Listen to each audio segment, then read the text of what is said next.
Hey, it's Chronologically Gaming, the only channel that's perpetually retro because we're playing every video game in order of release. Join the latest craze where you can see the entire video game industry flash right before your eyes. Welcome everyone to May 1982. We last checked out Bishop Square and Maxwell's Demon, a unique puzzle game. It was alright, pretty average for the time, for the Atari home computer. Here's what we do here, we play everything, and now it's the beginning of May, let's press forward and see what our next game is. We're next going to England, and we're playing the Sinclair ZX81. This is Black Crystal, a very ambitious title, especially for the ZX81. Let's take a look at Black Crystal, starting with the box. So this one is actually a very nice box. If you think of all the other software we've seen for the ZX81, Black Crystal shows some impressive publishing on here. We got the epic role-playing adventure of fantasy in 6 programs. Wow, they just blew everything out there. Epic role-playing adventure and fantasy, and this is massive. This is 6 cassettes. I think this is the most cassettes of any computer game we played thus far. If you want to have a giant role-playing game in England, this is the one to go for. Black Crystal for sure. The ultimate role-playing adventure for the Spectrum/ZX81. So the other version we're going to be checking out is the ZX Spectrum.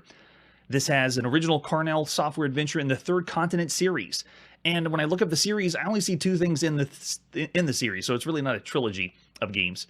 Carnell and Mr. Galloway come from a stone film background, having worked. Oh, this is nice. In the back of the box, they're giving you a brief heads up of the game design. It's Stuart A. Galloway and Roy Carnell that did this one. Way to go, Stuart and Roy. Programmed by Roy Carnell, and then computer graphics by Roy. And then cover design, pretty cool. That's how you do it. The Black Crystal. Way before the Dark Crystal shows up in theaters, by the way. Any other artwork we have for the Black Crystal.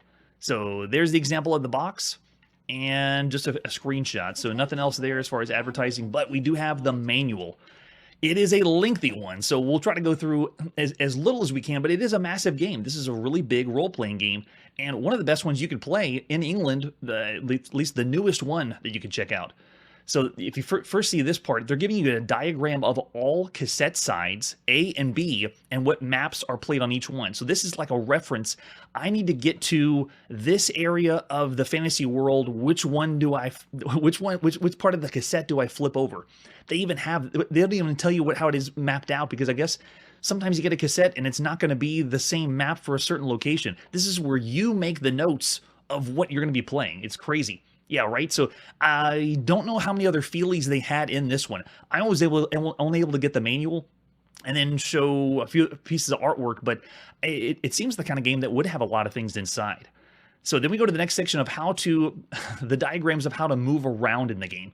Diagram 2 is the number keys to move your character in certain areas, and then diagram 3 is in other areas you move this way. So they'll say, refer to diagram 3 whenever you want to move around. And then it shows you all the different things about the keys of how to attack. Sword up, forward, down, shield up. All these commands you need to know how to play the game.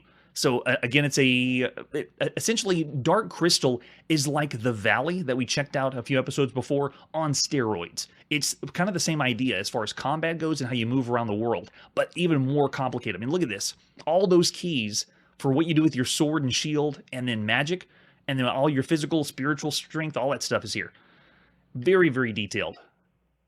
All right, so the whole story itself, I'm not going to go into complete details, but oh man, there's a lot. A brilliant apparition appears before you. It's one of the 7 great lords of light, and he speaks. Before creation, there existed a single sphere of energy afloat in a vast, timeless void. Within this sphere developed an intelligence that was alone and without purpose. And it goes on, and it goes on. This is like a bedtime story you'd say to your young English child. And the valley was named the Baroth by the elves. The land was gifted with the most fertile soil on earth, but the memory of evil was etched into elven people's hearts, and none would settle there. Yes, so this is, as usual, very lengthy, very detailed of what the idea of the game is. I mean, it comes from the United Kingdom, where we got Lord of the Rings, so they just were taking exactly what he gave him and then going with it, making some crazy lore for the game. We've already seen video games like the Dungeon Quest series and a few other role-playing games that already take the lore to another level, which blew me away, because I thought when we went back in time, everything would get simple and it would progressively get more and more complex, but no, we've already had crazy lore with video games already. All right, so Black Crystal is a multi-program adventure. To begin, you load which map you want to play in, and then if you want to start a new adventure, you say yes. It gives you your character, and every time that you play the game, it is a different experience, similar to a roguelike. They randomize a few things in there. And then it says, for ZX81 owners, do not use run. It'll clear important variables held in memory. Always remember that. Do not use run, or actually type a few keys the wrong way on your ZX81, or otherwise everything breaks. So purity is an important value. When you're killed, the wizard Gora can resurrect you by bringing back to Sanctuary, but only if your purity reading is greater than 0. Make sure you're pure. Then we have the physical strength, your spiritual strength, the save game routine. You will definitely be saving a lot in this game, especially at the time. For ZX Spectrum users only, this is what you would do to start the tape and press any key. So this is the tape instructions if you're using the ZX Spectrum. Slightly different than the ZX81. The ZX Spectrum still really new, so it's cool that they gave, or got this ported over, just like the Valley. The Valley had a ZX Spectrum port ready to go. And we got some details about the maps you'll be playing in. It shows map 1, which is the Kingdom of Barath. And every area you go to, it'll have a prompt that says, pop in the disc or flip it over to the right side of the disc to load the next area of the game. All right, so when you enter a new area, you'll be challenged by monsters, and all the monster attacks are random, and it's just like the Valley, which when I first played, I wasn't familiar with it. We had L. Curtis B on the show, and he helped us out a little bit, saying wait until you actually see the prompt to attack and then push the button, and that's how it worked. So the battle system, while we both were surprised, you cannot hit any other keys. You have to wait until the prompt comes up and then quickly hit that key. If you're too slow, you miss out. You don't get to do any attacking. Very bizarre, or very unique, too. We haven't seen that before.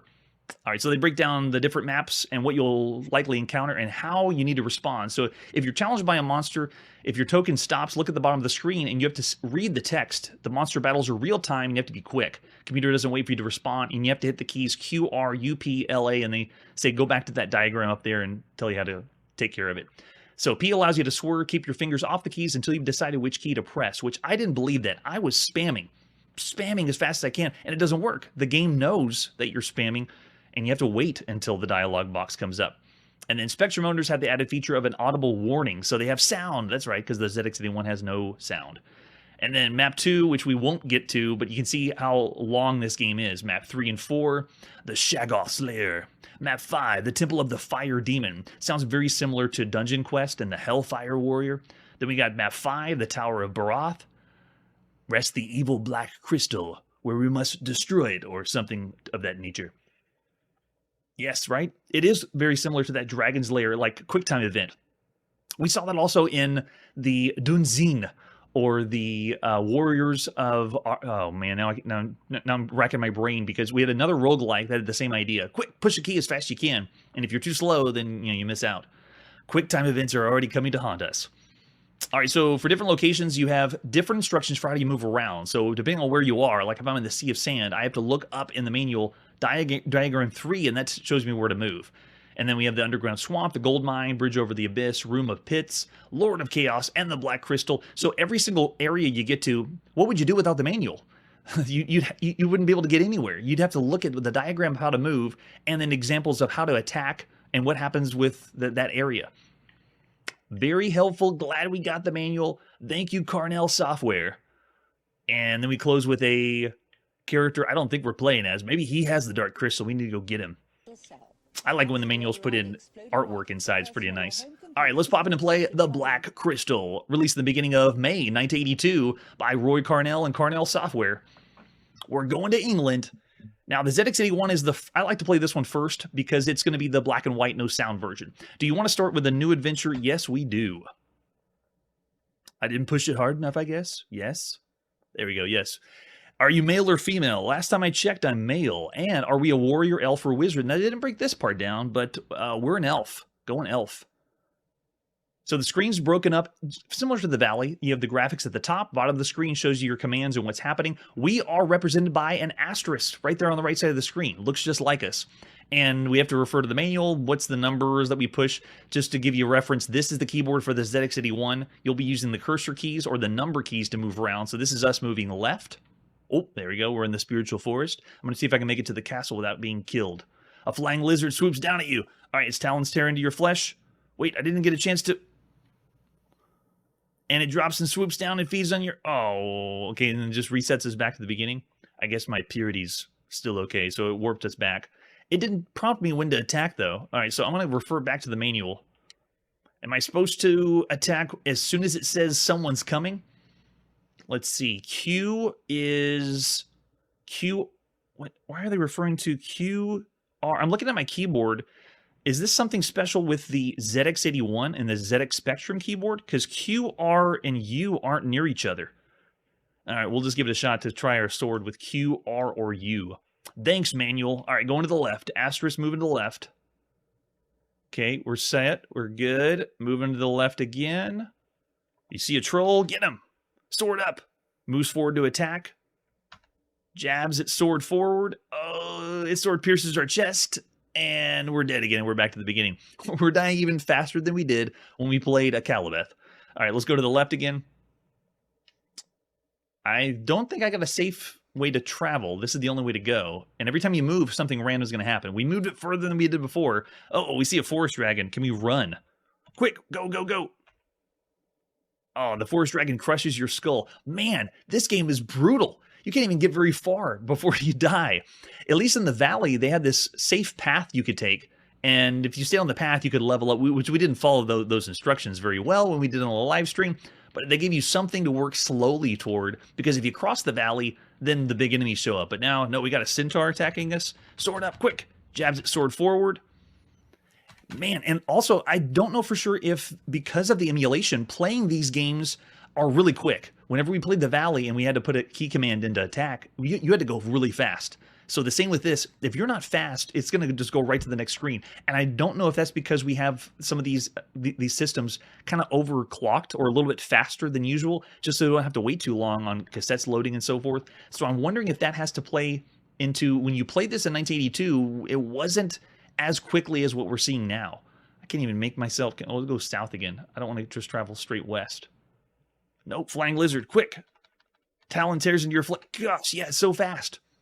It is the fastest deaths. And we obviously didn't read the lore or the manual, but you get the idea of how the game's played. Kind of like the Valley. It does take a lot to get used to, but it's brutal. It is so brutal. It is going to tear you up for any other role-playing game. So Black Crystal is epic. Very epic game. To get into it and to start playing it in 1981 is very similar to Dungeon Quest. It's programmed with commands that you have to type in, and you have to get used to those commands. So for the time in 1982, it's still very impressive. I'm still going to give Black Crystal, I'm going to go for 3.5 stars, like above average for the games we've seen at the time. It was enthralling and amazing to play, but still very difficult to just boot up and play, especially for the live stream.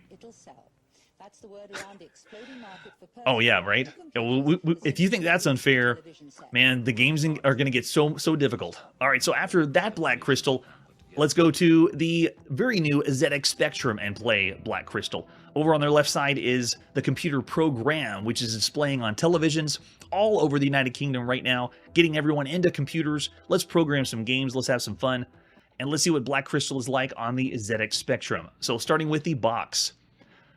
Just slightly different. Looks like they added blue around the outside, but it's still the same idea. An epic role-playing adventure in 6 programs. Yeah, same as the back, very similar to the ZX Spectrum. You can become a warrior, elf, or wizard on a quest to find and use the rings of creation. So there are rings in this one. Destroy the Black Crystal and defeat the Lords of Chaos. Held within the 6 program lies a land of fabulous treasures and mythical monsters. Journey through the land of Barath, explore the castle of shadows, descend into the Shaggoth's lair. So many places you can go to, just you need all the cassettes for it. All right, for other artwork, we have 2 different boxes. The original that came out on ZX Spectrum looked like this, and then later it was released by Master Vision on this box. Freaking crazy with the Black Crystal in the middle and what looks like an alien. I guess that's the evil wizard that took it all. Yeah, 6 program adventure on 2 cassettes. Okay, so they broke it down to 2 cassettes with 180K of memory. That's for the 48K Spectrum. And then, so the 2 different boxes, and we also had the advertisement flyer. The Spectrum 48K 6-part adventure. The quest is about to begin. The first time you could ever play this is in May 1982, and then this was re-released and re-released. That's something else I found on the channel, is we have a game that is first available, and we play it, but then it gets re-released and copied, and you're going to play this quite a bit. There's lots of games that do that. So there you go. There's one of the cassettes that we could play with some cool artwork. Yeah, the manual is exactly the same, whether you have the ZX81 or ZX Spectrum. They should have put it in color, I guess, but any other ones? Yeah, we have all the cassettes we could pop in. Let's pop in and play The Black Crystal on your ZX Spectrum in the beginning of May in 1982 by Carnell Software. All right, so I'm expecting sound, and we already got the color in there. Nice. Do we want a black and white television or color? We're pushing 2 for color. And do we want to start a new adventure? Yes, yes, we do.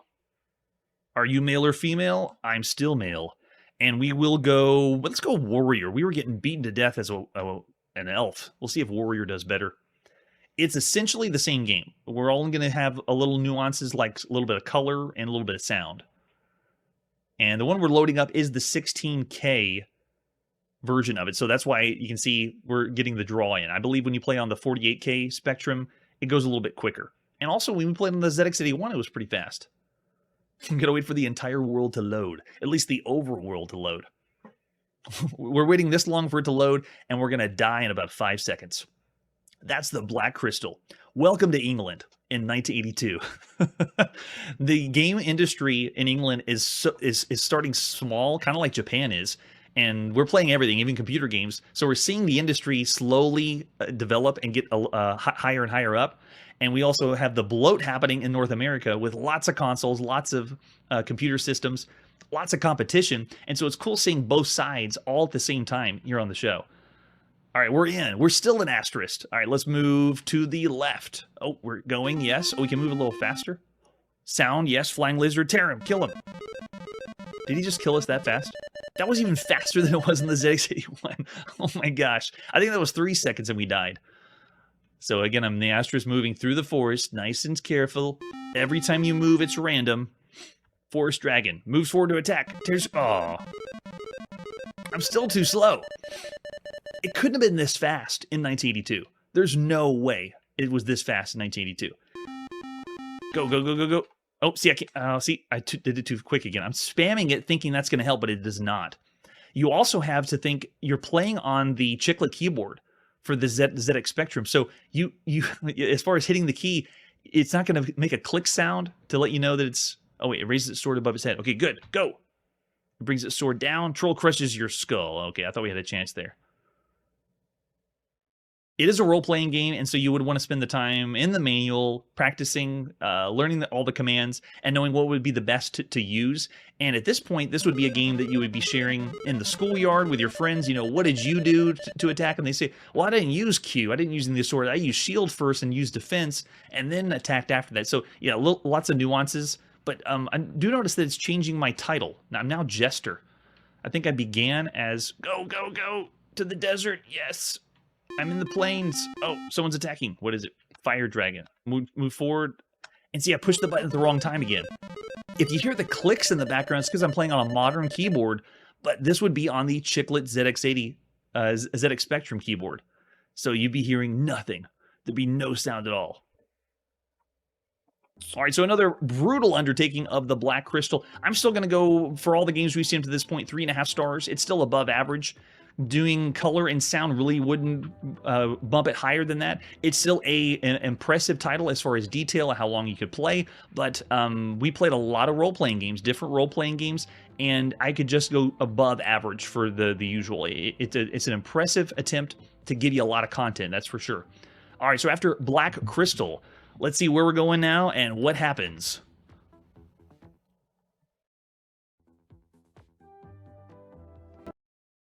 From Radio Shack, the TRS-80 Model 3. And at $200 off, it's a great value. Select from Radio Shack's huge program library. On cassette. To aid your children's education. Plan your personal and household budgets. No, don't do that. Or to entertain with there you go. Now, what game was that kid playing? I still don't know what it is. You can learn to write programs. The TRS-80 Model 3 and that man's name for was $7.99. Only at Radio really Shack and Radio Shack Computer Centers, the computer experts. Yes, they are the computer experts. until we don't see him ever again. So bask in those commercials now while you can. We are going to play the Black Hole, our next latest release for the TRS-80. One of the first computers released as the Trinity of computers. And it's still kicking. I say the TRS-80 is doing some really impressive games, even though it came out in 1977. So this one is another one I don't have any box art for, just a few screenshots for it. So let's just pop in and play the Black Hole on our TRS-80. The beginning of May 1982, by Yves L'Empereur, published by Funsoft. It's fun. We want to play some Black Hole. Our Black Hole on the TRS-80. Yeah, and I just saw in the chat, I am not sure if Dark Crystal or Black Crystal was in Basic or not. Hard to tell whenever it's not a lot of movement, like an action game. So here we go. Oh man, it's in French. Yes. I was told this was North America, but the game is obviously in French. I better brush up on my French before I play some of the Black Hole. We're going to see this when we play other games in other countries, and if I can, I'm going to find a way to play them in English or translate them in English, specifically Japan, because when we get Japanese games, I will not know. So we got left, right, we have the shield and fire. Nice. Okay, published by Funsoft, and it's by Yves. Wives. I do not know how to pronounce your name. Apologies. All right, so let's go. Pushing any key to start. Oh, nice touch. Look at that. It's so cool. So this one does run with the joystick. It's got a few different screens for us to play on, and the first scene is just the dodging some asteroids. You can still fire at the asteroids. Well, we got to navigate through the asteroid field. I have a massive ship, though. This is huge. Can I do any... Oh, I forgot the shield button. Is it S? Okay, so I don't know my shields, which probably is going to be helpful later. But, I mean, look at this. I love the way the TRS-80 looks. I love the way it plays. They got joystick support that they added later. Big 5 Software was pretty much the big part of that. That company's been pumping out some really great arcade games that you can play on your computer. The walls are closing in, and this does not look good. My ship is very large, so... No, we won't go for that one. There we go. I wonder if this is just attrition. We just have to wait long enough till we can survive until the end. Maybe we're in the black hole. Oh, it's starting to slow. We're getting to the slowdown, kind of like whenever we whited the screen out. It has to still draw it all in. I don't know if I can do it then. How in the world? What? It's still getting smaller. What? Oh my gosh. Does it go to the next scene, or do we... Oh, is that it? I only had one life and it was game over? No. You have to survive through... What? So, I believe this game has 3 different scenes. And I'd be hard-pressed to say, how in the world would you get past that unless... Was it the shield button I need to have? Let's see.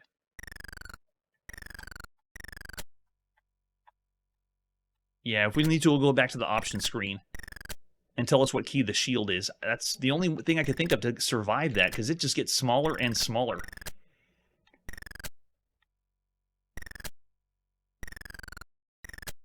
But picture this, you buy a computer in 1977, let's say it's the Model 1, because a lot of these you could still play on the Model 1, even though the Model 3's out, and these games still are coming out for the system because of Radio Shack's support for it. Which means even if you got the crappy TRS-80 instead of the Apple II, whenever in 1977, you're still getting some really fun games to play. All right, I'm going to need some kind of strategy to survive. I don't think I'm going to get past this side.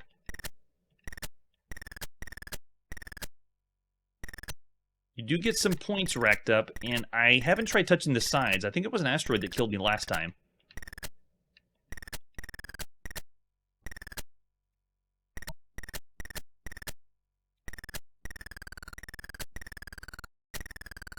Oh, yeah, it's the asteroid that kills me. But on the last scene, though, I don't know how you'd be able to get through. It's got to be the shield. Let's see if it... you have to wait for the scroll. So you have to go through all the French the French text. Yeah, so every time I shoot, I think it's closing regardless if I don't shoot anything at all. Maybe the strategy is to avoid the asteroids and not shoot them. So if I have more asteroids, then the walls don't close in and I go to the next stage. That'd be a cool touch. All right, give us the controls. What was shield? It's something about an intergalactic empire.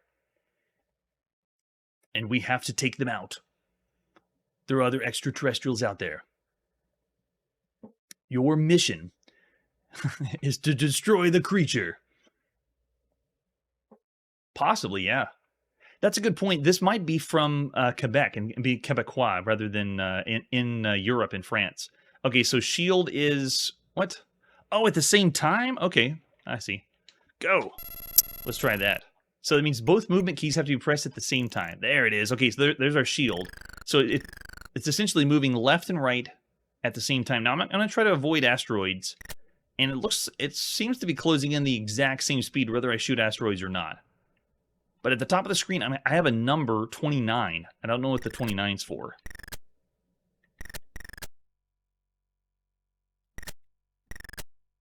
Yeah, I'm expecting maybe you got to shoot a certain number of asteroids, but no, 29 is not going down.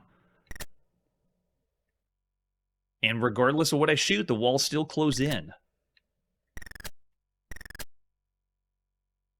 Not looking good. Let's see if we can do this. What happens if I do shield? Ah, nice. Okay, so that means I can stay in the center and use shield, but I don't have a meter to tell me how much shield I have. Can I just do shield indefinitely? Oh, there it is. The number at the top is the amount of shield you have left. So, the only way to survive this is to hunker down away from the walls and use shield while it gets closer and closer. Let's see how long we can hold up. What? I had shield on. No! I don't believe it. You robbed me, but it makes me want to play more. It's another great title on the TRS-80 for an arcade game, and it does have 3 parts, not just that first part. So after you get past the first one, you have another scene, and then another scene after that. So I'd still say for all the titles we've seen up to this point, The Black Hole is still a great title. I'm going to say 3.5 stars for considering the other arcade shooters and shooters you could play. It's the TRS-80. Most of these titles are still really, really good. So above average for 1982. Let's press forward and see our next game.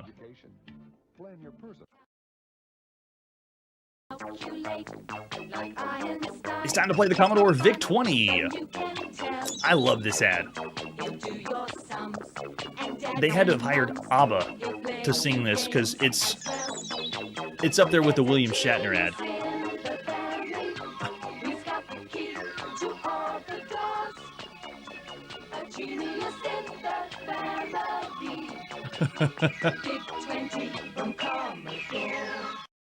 That's right. Quick, go out and buy your Commodore VIC-20 now. We're going to England to play some Blitzkrieg on the Commodore VIC-20. This one is by Llamasoft. Oh yeah, the Llamasoft, which means it's by Jeff Minter. There's the cassette tape, an example of the screenshot we'll be playing. Let's pop in and play some Blitzkrieg at the beginning of May 1982 by Jeff Minter, published by Llamasoft. The Jeff Minter, that's right. We're going to fast forward even more to get this tape up. Loading, please wait. Blitzkrieg, I wonder if it's a Blitz variant. It's gotta be, right? Oh gosh, it flashed the screen really fast. So degree of difficulty, we want to play on level 1. Entry level 1, let's go. Does it respond to the keyboard is the question. Yep, spacebar is the fire. No command on the joystick because this is your one-button game. There is nothing else you need to use. It is a total Blitz variant. Push spacebar as the plane goes down. The plane goes slower and slower, and as it goes down, you have to clear all the buildings before the plane drops. It is a morbid and morose game. You're supposed to wipe out an entire city and then land. Which explains maybe we didn't need a manual for this one. We've already seen a few Blitz variants. It's popular. We're going to see this quite a bit. And this is one of the first titles by Jeff Minter. I would say this is more of a throwaway title because we've already seen some pretty good ones. Rocks, ROX by Jeff Minter, and a couple others, but this is right in the beginning of him getting started with developing.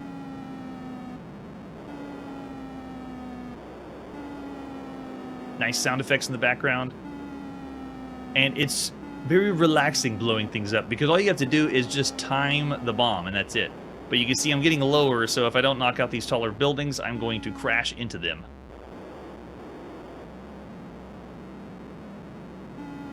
At this point, we played about, I'm going to say 6 or 7 Blitz variants.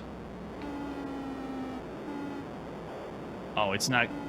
Get the buildings down. Drop heavier bombs or something. Oh, the flag counts, so he's smashing into the flag and die. Yeah, why is this popular in England? I don't know. It's kind of like when we played 1942 for the very first time, and we're playing as the United States blowing up Japan when it was made by Japan. It didn't make any sense either. All right, so there you go. That's Blitzkrieg. Now, this kind of title is pretty familiar for what we've seen, but it's still a one-trick pony. So I'm going to say 2.5 stars, slightly below average considering the other games we could play. It's simple to play. It works really well, but it's not broken. I'll give that for Blitzkrieg. And with that, let's press forward and see our next game. We're going from one computer from the 1977 to the other. This is the Commodore PET. Now, of the three of the Trinity, Apple II, TRS-80, and Commodore PET, we really haven't seen a lot of good games for the Commodore PET. So let's see what Break is all about. This is part of the magazine Cursor, the issue number 30. And so I'll take a look at the artwork and show you.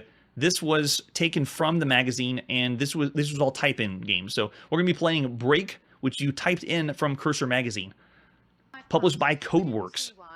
Yes, it's got to be Breakout, right? All right, let's pop it and play Break on our Commodore PET at the beginning of May 1982. This is by Georg Fail. Way to go, Georg. If that's how you pronounce your name. How many bricks do you want to break? Or just says press return. So you don't. It's a rhetorical question. You don't put in the number on your keyboard. You just play. All right, so we're on the Commodore PET. This is model 3008. And we are in... The keys I'm pushing on the keyboard are the number pad 4 and 6. So I'm just moving left and right. But I got to tell you, of all the breakouts we played, this one's really good and exceptionally good for the Commodore PET. I mean, for the Commodore PET, this is doing magic. Very impressive. I would say one of the best games you could play as far as a breakout clone. It is being controlled with just keys, though. So it's no controller, no paddles plugged in, just moving left and right using the keys, but still a very impressive breakout. And look, even the English works. I can use the sides of the paddle and manipulate where the ball's going to go. Wow. It's done so well. If we were only rating Commodore PET games, this is pretty good. Not for me, though. Not doing very well. Go quick. To the side.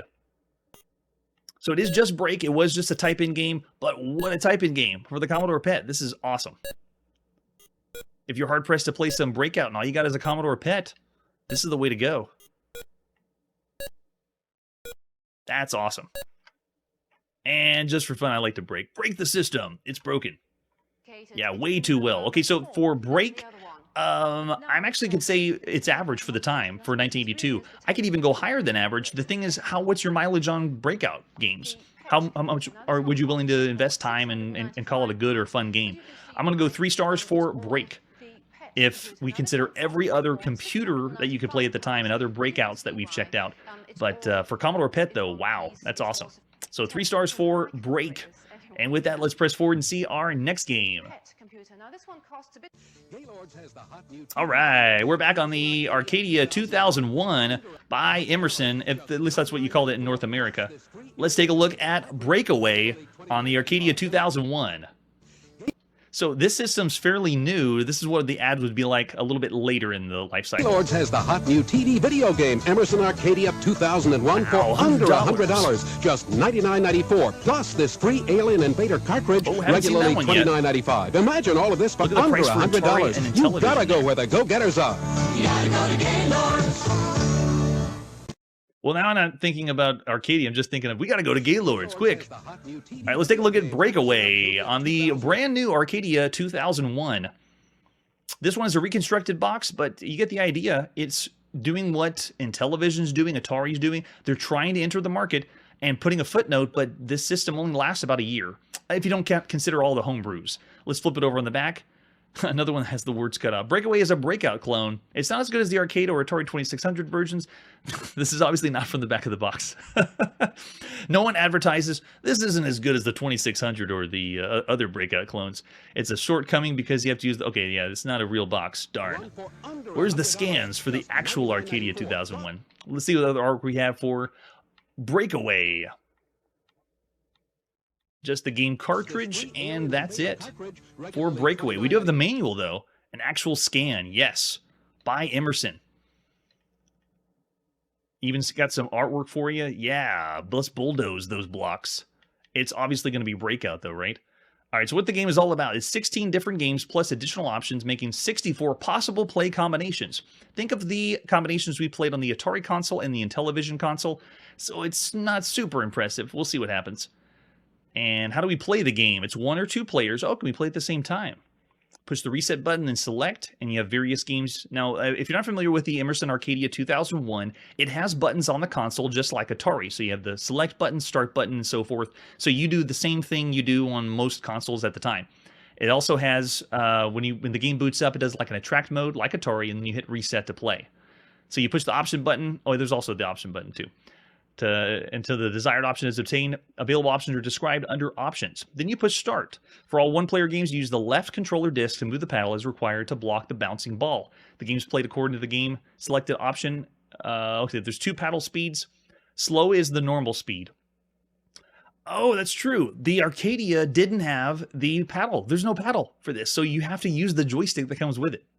So to make it go faster and slower, you're using the numpad. You're holding down the buttons while you move the joystick. So that is cumbersome. Not the best way to play Breakout. You got to have paddles. I'm surprised. Yes, we're going to refer to Atari for so many things. Oh, it didn't have the variations of Atari. Nope, not as good as Atari. I mean, Atari had Super Breakout. How do you beat Super Breakout? I don't think you can. All right, so we got different games we can play. One-player game, we have trying to block the ball, hitting the squares. We have hitting the ball. You can aim the ball using the joystick and direct the ball between blocks to destroy what's inside. Then we have catching the ball, okay. You can hit the square and the ball does not bounce back, as in games 1 through 3. And then you have the 2-player mode. Can you play at the same time is what I want to know. Played the same as the right side. Okay, so it switches player 1 and player 2. And then they have variations where the paddle's chipped away.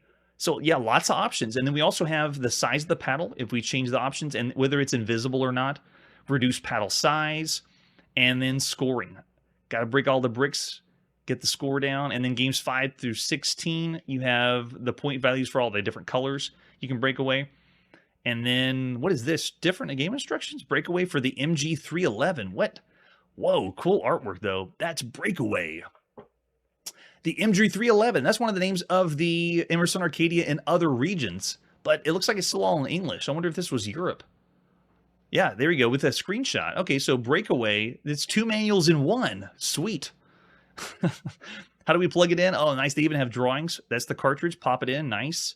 Yep, the hand controllers. Cool. That isn't the Emerson Arcadia 2001 hand controllers. They look different. Still has the numpad like the Intellivision, though. And these have overlays that you put over the top. They didn't say anything about the overlay, though, in the North American one. Okay, so they got the game selection table. Play against the a 2-player or computer, and then the guide to play. Catching the ball, nice. And then, oh, they even switch it up, putting the brake paddles on the bricks on the sides. That's cool. And how do we play 1 or 2 players, or even versus computer? Nice. So yeah, lots of game modes. They don't do... Okay, there we go. I was going to say they have a scoring table, but they don't do what Atari does and break down the game variations with a grid to tell you what kind of game you're going to play. That's pretty helpful. All right, so let's pop in and play Breakaway. It's by UA Limited on the Emerson Arcadia 2001, the beginning of May 1982. So we are in. The first thing you can do is push the... I can push the select button, and you can see my paddle is changing. So it's adjusting slightly. There's a few game variations for you. It doesn't display on the screen, though, that it's changing. We'll stick with that paddle, though. And then we can do game 3, 4, game 5 switches it up. There's the 2-player mode. Nice. Game 6, 7, 8. This modifies this game mode. 10, 11, 12, 13, 14, 15, and 16. Yeah, so 16 different games and then a few options for you. All right, so to play, let's hit reset and go. We're in. What in the world? Did I turn the ball speed up? Okay, there we go. Now it's normal. All right, so now, as we advertised before in the manual, I can only move this speed with a joystick. So this is me moving left and right. If I want to go faster, I have to hold down, there it is, the number keys on the keypad for the joystick. So if I want to go, wow, yeah, so you have 3 different keys. You can speed up the paddle, but you have to hold them down to get that speed. So it works because you have different speeds, but you have to know which number speed will work, and the paddle obviously is the best way to go.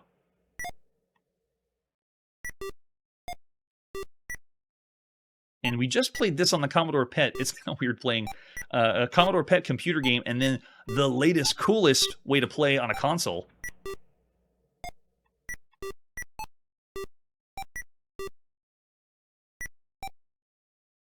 With all the game variations, and because you have 2 players simultaneous, I'd go and give this an above-average title for 1982.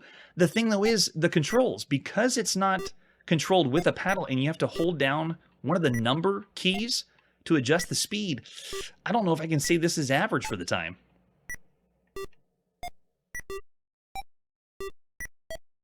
I'm getting the hang of it, though. It works.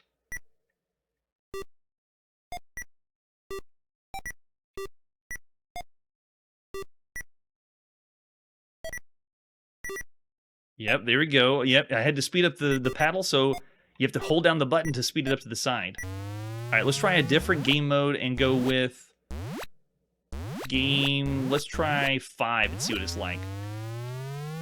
So same as before. This is played with 2 people, so if we had a second player, they would be controlling this side. We played a...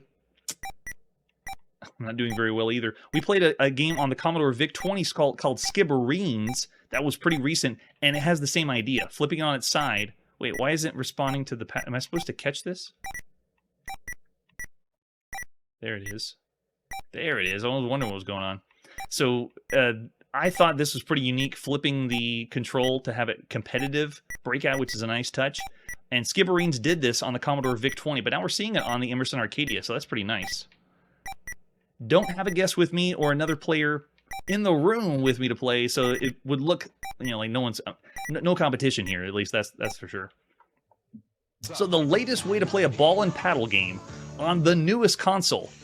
Is it as good as Super Breakout? It doesn't flip things on the side like Super Breakout, but I'll still go above average. I'll say 3.5 stars for all the titles you can play at this point. It's pretty good. It's all right. I'm starting to see why the Arcadia 2001 didn't fare to... it's still not able to beat out the other home consoles we have. It looks similar. It has more power under the hood than the other home consoles, so it should be doing more, but just wasn't marketed very well. All right, so that's Breakaway. After that, let's see where we're going now. We're now going back to the Commodore VIC-20, and this is Cannonball Blitz. Let's take a look at the artwork for Cannonball Blitz. Oh yeah, another one by Sierra Vision, so Sierra Online. Gonna be blowing some people up with cannons. Really nice artwork for a home computer title. Let's flip it over on the back. Yeah, Cannonball Castle, Fortress of the Enemy Redcoat, sits high atop Nutcracker Hill. I don't believe this is historically accurate. It is your mission to a rebel soldier to climb Nutcracker Hill and destroy the castle. Not so fast, though. There are many traps and obstacles designed solely for your elimination. Rough terrain and enemy troops are bent on your destruction, and a constant rain of cannonballs could cause a fatally large headache. Many men have tried before and failed, so it's up to you. Cannonball Blitz is an exciting new arcade game that'll have you climbing the walls of the Cannonball Castle over and over again. Gotcha. All right, another arc we have for Cannonball Blitz. So this one is, there's an ad we got for Cannonball Blitz. This is by Olaf Lubeck. Way to go, Olaf. Part of Sierra Online. And there's our controls. Looks like loading instructions. Once we have the cartridge in on our Commodore VIC-20, turn the power on, press the joystick button to start the game. Joystick controls are moving up and down and jump. This one is, oh, it shows the different levels. You have levels that you can play on too. This one is, if you see on the left side, the gameplay footage is, this is a Donkey Kong clone for the home computer. The first Donkey Kong clone by Sierra Online, by the way. And they didn't do a donkey at the top. They didn't rescue a princess. All you have is a flag to go at the top. It's pretty cool. Yeah, the price we saw was the discount price, because that commercial was, I believe, from 1983, not from 1982. I could not find any new commercials for the Emerson Arcadia 2001 when it released in North America. I'm pretty sure it was poor marketing. All right, so for this one, any other apps? Okay, we have alternate versions of the cartridge. Ladies and gentlemen, this Cannonball Blitz on the Commodore VIC-20 I could not get to run. The farthest I can get is a black screen. So in the beginning of May 1982, the Cannonball Blitz for the Commodore VIC-20 does not run for us. We do have another version we're going to be checking out, but if you are the aficionado of the Commodore VIC-20 and you want to help me load Cannonball Blitz, I will rate this one after we play the one for the Apple II, which is next. This is Cannonball Blitz for the Apple II, which I know we can run. Let's take a look at Cannonball Blitz for the Apple II. Starting with the artwork, slightly different, kind of a fun Cannonball Blitz font there. And they even showcase Olaf Lubeck on the front. Yeah, flip it over the back.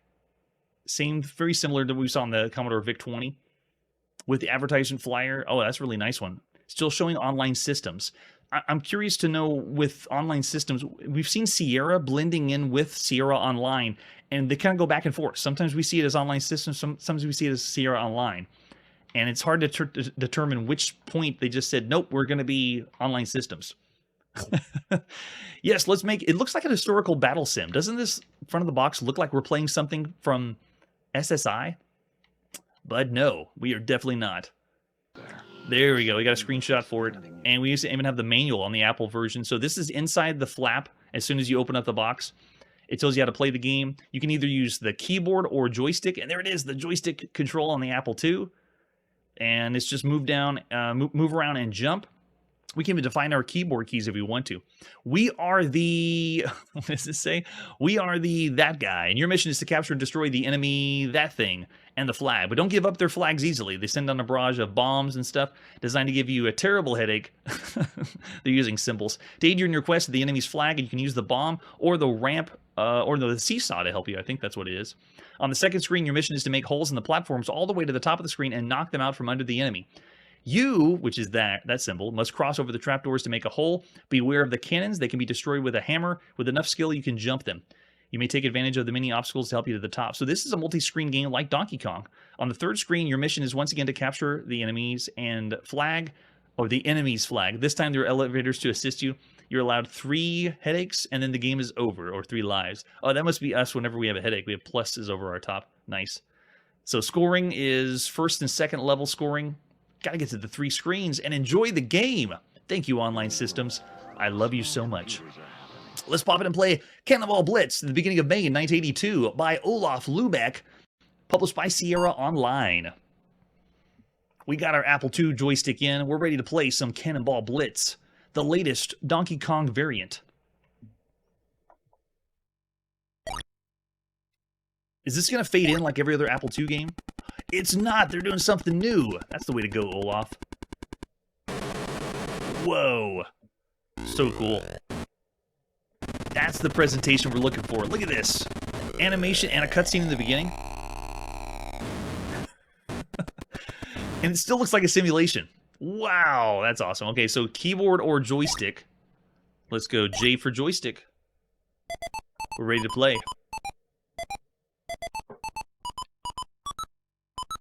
Okay, now they're starting off with bombs falling, and I am not controlling. I'm not in the game yet. Nice touch. Okay, so here we go. We're in. Where's my jump? Yes, jumped over the first one. Very nice. Oh, I need to figure out how to jump over the seesaws now. I've already been wiped out that fast. It is an Apple II joystick on the on the Apple II, but I still got to say, for a platformer, the only other ones we've seen from this perspective was like Apple Panic. And this is the first time we've been able to jump on the Apple II. Go, quick, jump! Oh, I don't know how to use the seesaws. It takes a little bit to get used to. Playing a platformer feels a little weird on the Apple II. It does respond really well, though. How do I use this? I'll just go there. What? Oh, you can fall off the side? I didn't know that.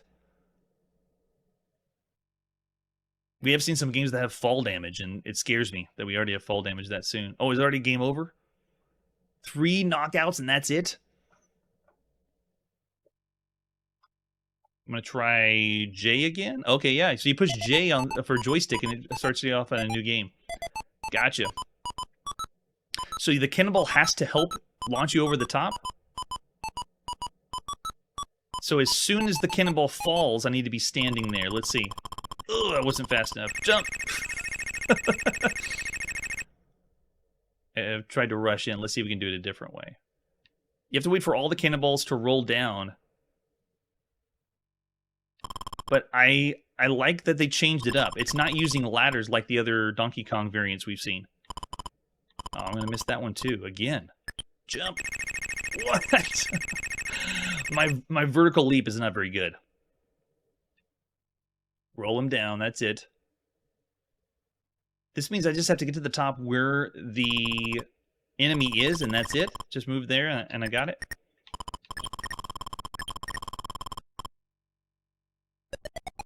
That's the way. Okay, now we're cooking.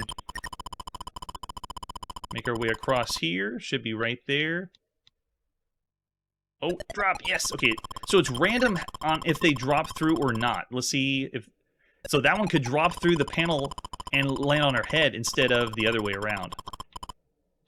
Yeah, so that comes down sometimes, so it's random whether it's going to come down or not and drop. Go! Oh, it didn't drop!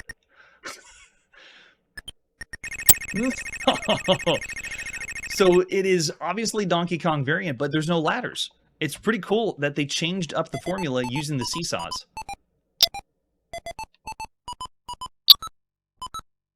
And for one of the very first platformers you could play on the Apple II, I really can't complain about the physics and the jumping. It's done very, very well. Go, go, go! Quick, quick, quick! Oh, that's not good. It does take a little bit of time to get used to, but I still gotta applaud him for doing this and changing up the formula. And we're only on screen 1. This has 3 screens that you can play. No, no, go over the top. Oh, I'm gonna miss that one too. No problem. Let's see. That one's gonna drop there. All right. This one's gonna come for us. There it is. Okay, go, go, go, go, go. This means I can get one to fall here. Let's see if this one falls. Okay, nope, doesn't fall. Oh, I don't want to jump over all of them. God. The vertical jump isn't the best. You need to be able to get your momentum and jump while running. Like when we had played Donkey Kong. Think of yourself as a programmer who sees Donkey Kong in the arcades and you want to make that happen. It's just so brand new. How do you work that out? Okay, go, go, go. There it is. Nice. Okay, so that one, let's see if this one drops down. Nope. It is completely random, whether they use the ramp or not. That works there. All right, let's go back and see if this one hits. Hit the seesaw. No, it does not. How about this one? Yes, go, go, go. Oh, nice. Pop to the top. Okay, let's go to the end here. One of them, yeah, this one's going to drop down. Now, see, there's a ramp on top. Yes, if the ramp opens, then you get knocked out. Wow, okay, starting another new game.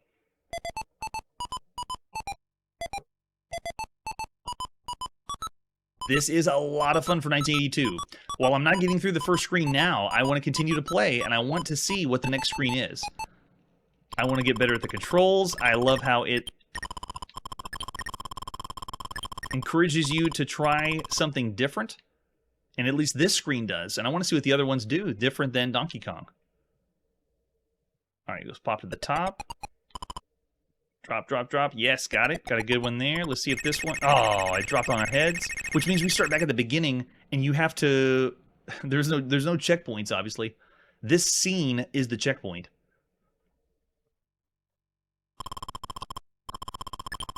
All right, now the question is this one of the best video games you could play in 1982, or one of the best video games you could play at the time? Or is it a 4-star game, an excellent video game for the time? That is the question. I'm always welcoming the chat to send out their response of what they would say or rank. Oh, wow. And you also have to think about when other cannonballs come down. Pretty cool. Oh, that's a good point. We haven't even seen that one yet. On the 2600 Donkey Kong. I'm trying to think of the Donkey Kong variants we've seen. This one is one of the best ones. But it's not even true Donkey Kong. It's not using the exact same formula. It is different and unique. Okay, doesn't drop. That means we got to do jumps and jumps and jumps. We're going to play it safe here. Drops. No! Wow. That's it for the score. Okay, yeah, I want to keep going. This feels like I shouldn't be ending the game because it's so much fun to play. For all the games we've seen to this point, it is one of the best Donkey Kong variants we've seen. Changing the formula up, plays really well, and it's on the Apple II. Again, a system you could have gotten in 1977. So amazing. Yes, that's true. It did have a first DK level. Yep, that's true. That one did as well. I'll still say for the computer games, all the computer games you can play at the time, it is one of the best titles. I'm going to go 4.5 stars for Cannonball Blitz. Very well done variant for Donkey Kong, and most likely this will be the game I'll be playing after the live stream, wanting to see the other screen. So Cannonball Blitz, incredible. And so back on the Commodore VIC-20, well, we couldn't get this one to load. Still interesting, would love to play it. There's an example of one of the other scenes you could play. Looks like the scene with Donkey Kong where you break down the sides. I'm still going to say for this one, excellent for the time. Would love to play it again and re-rate it. I'll go 4 stars on the VIC-20 version. Since we weren't able to play it, we could obviously rate this one higher if we could get this one to run. Alright, so that's where we're going to put our video game playing on pause this evening. Lots more games to play. We are in May 1982, playing everything in order of release. If you have any other games that you would check out or want to play, let me know, or let me know if there's any games we missed. If you could go back to 1982, well, how would you rate the games on our 5-star rating scale? That's it for today, and like I always say, just relax. It's only entertainment. Hey everybody, thanks for checking out the channel and joining me on my quest to play every single video game in order of release. We'll be streaming live every weekday at 9 p.m. Central, so join us and let us know if we missed any games along the way. This video would not be possible without Launchbox, RetroArch, and MAME. Tell all your friends there's some crazy guy named Chronologically Gaming trying to play every single video game. We have links down below that'll send you to places like our Discord and Patreon, and one that says all the video games we've ever played. If you go there, it's a list of everything, and you can click right to the game you want to see. Chronologically Gaming is the name to look for. We are Perpetually Retro, and we will catch you next time.